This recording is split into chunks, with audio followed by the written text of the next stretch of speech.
Ok, donc maintenant, comment devenir un top performer? Donc, je vous ai mis des exemples, ce ne sont pas mes abdominaux, mais c'est ce que j'ai trouvé comme illustration.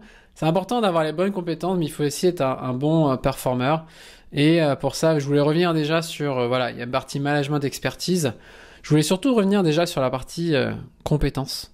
C'est important d'avoir les bonnes compétences, notamment techniques et interpersonnelles, pour pouvoir ensuite avoir les bons résultats.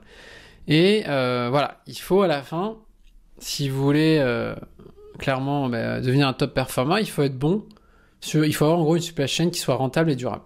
Donc un bon service, pas trop de stock, des coûts pas trop élevés, une équipe qui reste motivée et sur laquelle vous avez un impact positif et minimiser notre impact sur la planète qui vont devenir des indicateurs de plus en plus importants, je l'espère, pour protéger, en tout cas limiter notre impact. Donc ça c'est important, il faut être très terre à terre. Moi je vois beaucoup de CV de LinkedIn, vous parlez jamais d'objectifs, vous parlez jamais de résultats.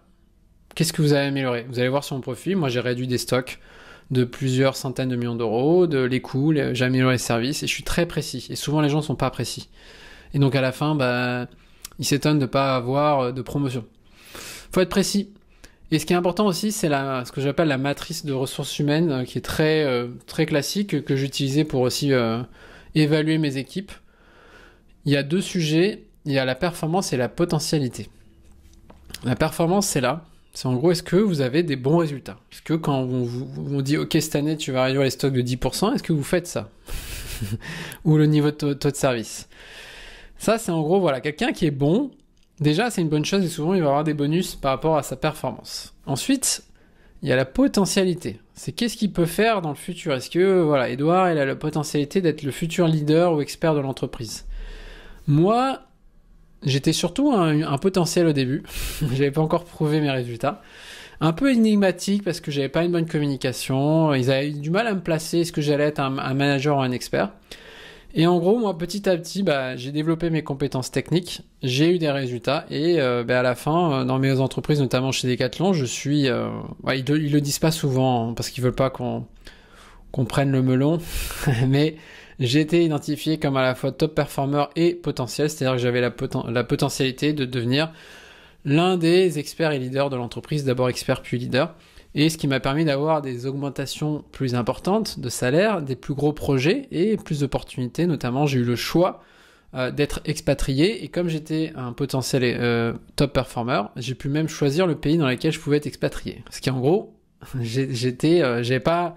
il n'y avait pas de gens comme moi, enfin en tout cas on n'était pas nombreux à être à mon niveau et à mon niveau de potentialité.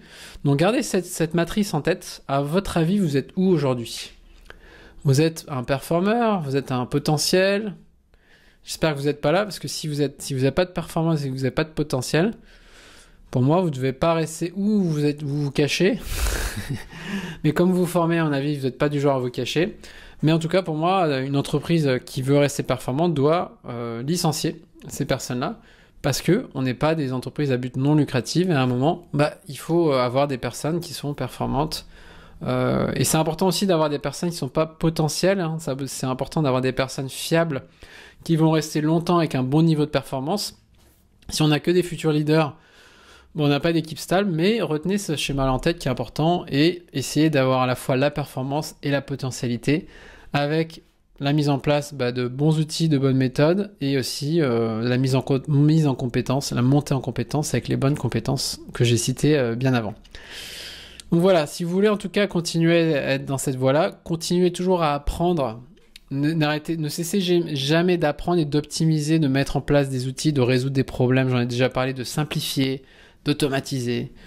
Et voilà, faites des erreurs, mais continuez à construire, analyser, apprendre et améliorer. Ça, c'est vraiment le cycle infini. Ne vous reposez pas que sur vos diplômes passés il y a 10, 15 ans. Ça ne suffira pas, je peux vous le dire.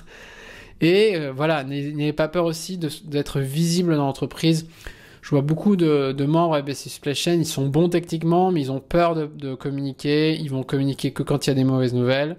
Donc voilà, c'est important de passer d'un niveau expert puis facilitateur, voilà, à coach vraiment formé sur vos outils, à peut-être manager voire leader.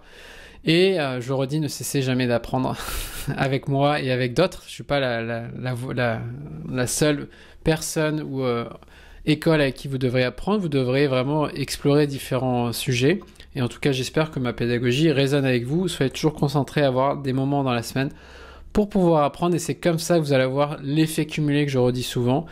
Si vous apprenez 30, 1 heure, 2 heures par jour sur des sujets supply chain, moi j'ai fait aussi beaucoup de développement personnel pour mieux gérer mon temps, mes émotions, mon énergie, même sur des sujets qui n'ont rien à voir, comment être plus en paix dans ma vie aussi, plus aligné. Et bien tout ça m'a permis d'être mieux, d'être plus performant, mais d'être aussi plus aligné, de mieux protéger mon temps et mon énergie pour pas travailler, pour pas me cramer au travail. Et en tout cas, c'est vraiment tout ça qui va avoir cet effet cumulé qui va vous permettre d'être à la fois un expert, un top performer et décrocher aussi les jobs que vous souhaitez.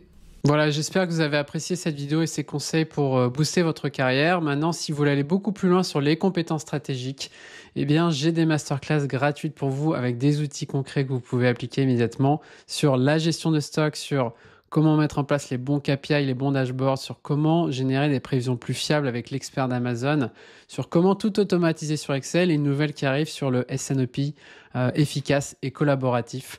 On en a une si vous voulez plus loin sur le sujet carrière, sur comment devenir vraiment un expert et un leader beaucoup plus dans le détail avec plus d'expérience et plus de parcours concret que vous pouvez suivre. Donc vous avez tous les détails sous cette vidéo et si vous ne savez pas par quoi commencer, si vous êtes curieux par rapport justement à quelles sont les compétences stratégiques, on propose aussi un bilan de compétences gratuit qui vous donnera une belle visibilité sur voilà, où est-ce que vous êtes fort, où est-ce que vous avez encore des faiblesses et comment les développer et comment aller plus loin. Donc merci encore de m'avoir écouté.